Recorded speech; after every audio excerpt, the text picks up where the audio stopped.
Salam dəyərli şagirdlər, mən Tural müəllim. Bu günləri 10-cu sinif şagirdim Ayxan ilə Dövlət İmtahan Mərkəzinin tənasüb məsələlərinin suallarına baxacağıq.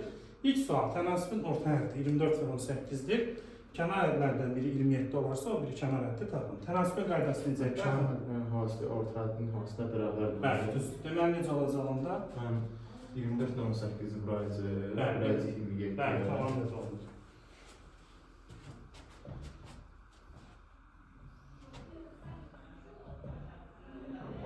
Bəli, 16 cavabı doğru. Deməli, 24-ü 18-ə vurub 27-yə bölürük.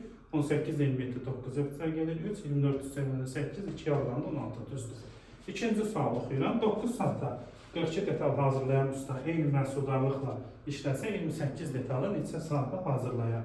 Bax, uşaqlar, bu məsələ düz mütənasibdir. Çünki əgər bizdə detalın sayı azalırsa, zaman da qısalır, daha tez qutararıq da. Deməli, burada necə vuracağıq? Çarpaz məndə. Bəli, demək 28 ilə vuracaqsınız. 9-a. Bəli, 28-i 9-a vurub. Burayıcı mən 42-yə. Bəli. O da cavabı neçə eləyəcək? 6-da. Bəli, 6 doğru. 14-ə ixtisar gedir 3, 2, 9 ilə 3-ü aparanda 3, 3-ü 2-yə vuranda 6. Üçüncü sual oxuyuram. 600 ədədi 3, 4, 5 ədədləri ilə üzüm tənasib hissələr bölünür. Alınmış ədədlərdən kiçik olanı tapın. Deməli, burada nə ilə yazırdıq? Ayxan, belə məsələ. X ilə Bəli, deməli yazırıq. Ən kiçik ədəddən başlayaq. 9-dan yavaş. 3x, 4x, 5x. Bəli, 3-ü yazıb, 3x üstəgə.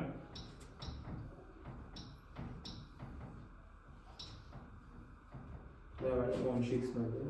12x-də nəyə bərabər eləyəcəyik? Mən 600-ə. Bəli.